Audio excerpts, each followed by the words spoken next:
سيداتي سادتي أينما كنتم من تلفزيون دولة إريتريا نحييكم ونقدم لحضراتكم نشرة أخبار هذا المساء. أستهل معكم أنا عبد الله محمد علي بالعناوين، لكن قبل ذلك إليكم هذا الإعلان. إعلان عن التماس رؤية هلال رمضان المعظم لعام 1442 هجريا الموافق 2021. الحمد لله والصلاة والسلام على سيدنا محمد خاتم رسل الله وعلى آله وصحبه ومن اتبع هداها. من المحتمل ثبوت رؤية هلال شهر رمضان المبارك مساء الأحد 29 من شعبان 1442 هجريا الموافق 11 من أبريل 2021. وعليه فالمطلوب من جميع المسلمين في أنحاء البلاد أن يجتهدوا التماس رؤية الهلال مساء اليوم المذكور أعلاه.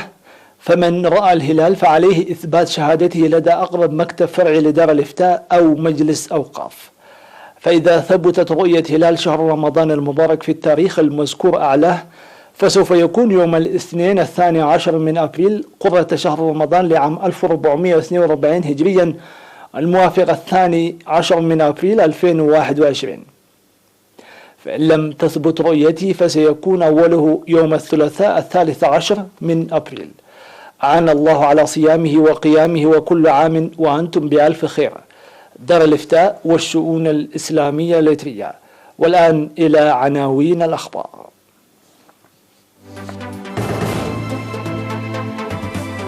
وفد إريتريا على المستوى يتفقد مختلف المؤسسات الهندية. قسم التوليد في مستشفى أورغتا يساهم في تبادل المعارف والتجارب. تنظيم برامج تنموية بمناسبة الأول من مايو يوم العمال العالمي. واشنطن تقدم مقترحات جادة للقيا بمحادثات فيينا. حجر في بومباي وبوغوتا وحملة تطعيم في أوروبا. إخلاء جزيرة سانت فينسنت من السكان بعد ثوران بركان. أهلا بكم إلى التفاصيل. تفقد وفد إريتريا على المستوى الزائر للهند المكون من وزير الشؤون الخارجية السيد عثمان صالح ومستشار الرئيس السيد يمان قبراب. تفقد اليوم 10 من أبريل مختلف المؤسسات الهندية في إطار زيارته العملية للهند وإجراء محادثات بناءة في مجالات التعاون التي يمكن القيام بها.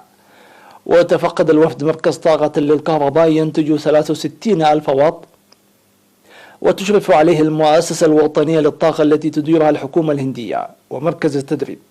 وقد رافق الوفد الإريتري على المستوى خلال زيارته مسؤولين كبار في وزارة الخارجية الهندية.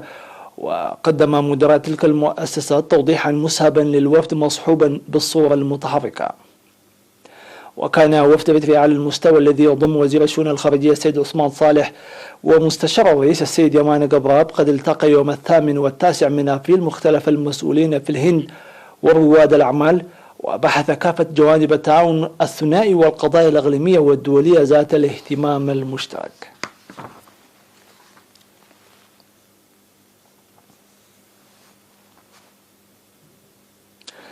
يساهم قسم التوليد بمستشفى أورغتا المرجع الوطني في نقل المعرفة وتبادل التجارب بين الأطباء والمتخرجين الجدد.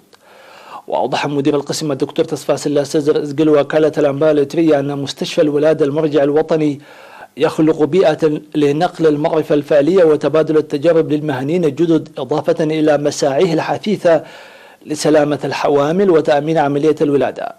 وتشير مستندات المستشفى بأن عام 2020 شهد ولادة 6912 حامل، 515 منهن قادمات من مستشفيات أقاليم البلاد الست، ووضعت 20% من الحوامل عن طريق العمليات الجراحية. وذكر الدكتور تصفاس اللاسع أن المستشفى يقدم خدمات طبية وإرشادات مهنية للذين يعانون من مشكلة الولادة. ويضم المستشفى 121 مهنيا بينهم 6 من الأطباء القدامى. من جهتهما أشار كل من الدكتور كبراب محاري والدكتور كبراب أسرات اللذان عملا في المستشفى لسنوات طويلة أن المستشفى يشهد أعمالا متعددة إضافة إلى خدمات الولادة مثل متابعة قبل وبعد الولادة، وكذلك تبادل التجارب والمعارف مع المتخرجين الجدد. من جهتها قالت الدكتورة الشابة راهيل سهلي أن المستشفى يعتبر أرضية لنقل المعارف والتجربة إلى جانب الخدمات الصحية المقدمة، ويساعد ذلك الخريجين الجدد لتعزيز معارفهم وكفاءاتهم.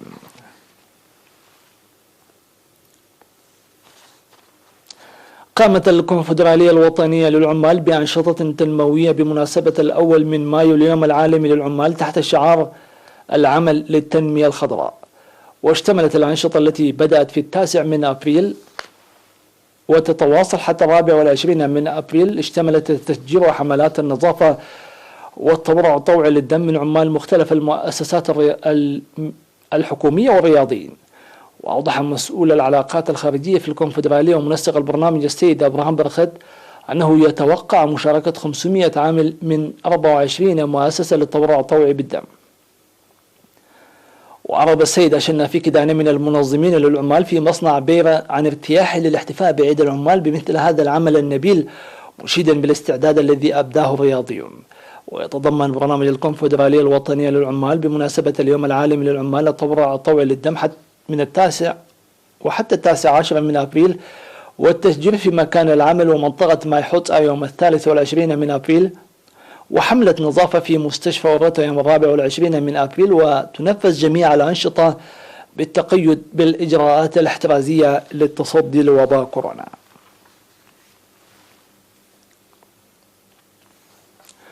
تشهد منطقة قلامت في مديرية فعبد بإقليم شمال البحر الأحمر أنشطة نفير تنموية اشتملت على حفظ المياه وحماية التربة والنظافة البيئية وصيانة الطرق. وأوضح مدير الضاحية السيد محمد نور بأن العمل يرتكز على ضمان بناء حفير يتوقع أن يؤمن مصادر المياه للمنطقة، مشيدا بمساهمة السكان العالية. من جهته قال مسؤول التنمية الاقتصادية السيد قسقسة مزقبة أن النفير هو جزء لكل الأنشطة التنموية الجارية في كافة مناطق المديرية بصورة منتظمة، وظل يحقق نتائج جيدة. وتوجد بضاحية قلامت مدارس من رياض الأطفال وحتى المرحلة المتوسطة، ونقطة صحية تقدم خدمات فعالة للسكان.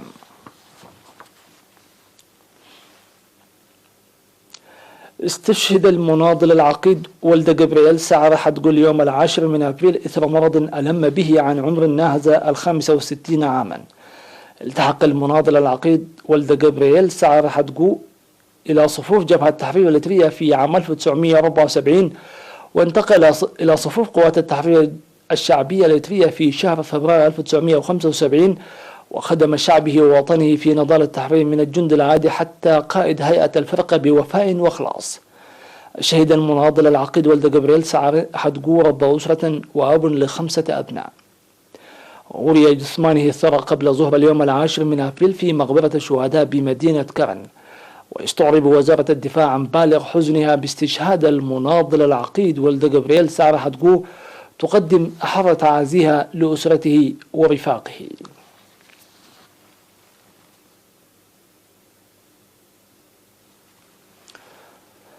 سيداتي سادتي نتوقف مع فاصل ومن ثم نوافيكم بالأنباء العالمية.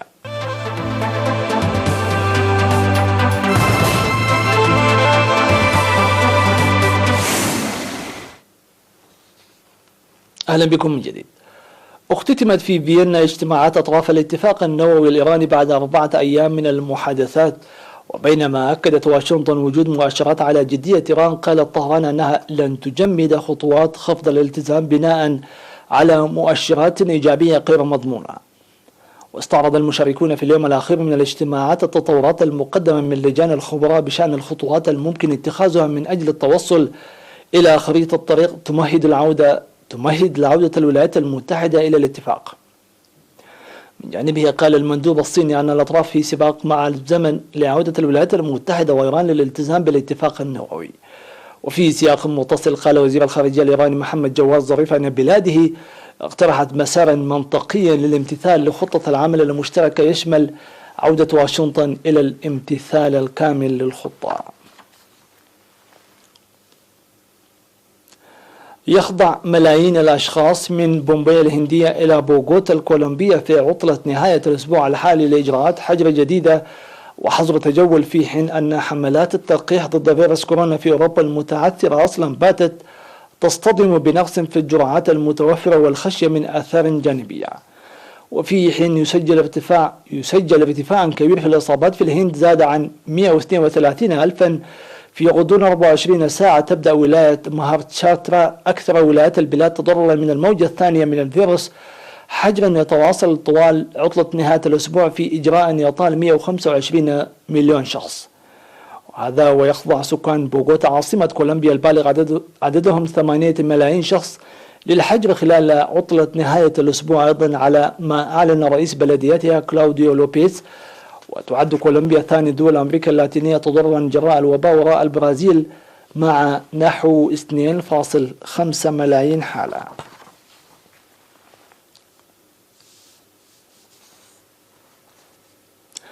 ثار بركان لوسافير في جزر سانت فينسنت والجرانداين الكاريبية، وأصدر رالف جون سالفين رئيس وزراء سانت فينسنت أمرا بإخلاء السكان من الجزيرة. وتداول رواد مواقع التواصل الاجتماعي شريط مصور يظهر تصاعد الأدخنة والحمم البركانية والرماد من فوهة البركان. ويعتبر البركان النشط الوحيد في سانت فينسنت، ولم يشهد سوى 5 ثورانات متفجرة منذ العام 1718 وفقا للمركز الوطني لإدارة الطوارئ، الذي يقول أنه كان هناك العديد من الثورات البركانية السريعة والبطيئة في نفس الفترة الزمنية. بالتزامن مع الذكرى 60 لأول رحلة مأهولة إلى الفضاء، والتي كان على متنها رائد الفضاء السوفيتي يوري غاغارين، التحمت مركبة الفضاء الروسية المأهولة سويز MS-18 بمحطة الفضاء الدولية، ونقلت إليها رائدي فضاء روسيين وزميلهما الأمريكي بعد 3 ساعات من إطلاقها من قاعدة بايكونور الروسية في كازاخستان. وأملت جائحة كورونا على رواد الفضاء الثلاثة المتجهين إلى محطة الفضاء الدولية الالتزام بعزل أنفسهم واتباع قواعد نظافة شخصية مصممة للحفاظ عن طاقم المحطة الدولية من العدوى. وتنقل المركبة سويز MS-18 إلى المحطة الفضاء الدولية أدوات ومواد لمعالجة تسرب الهواء من الجزء الروسي من المحطة الفضائية الدولية هاي.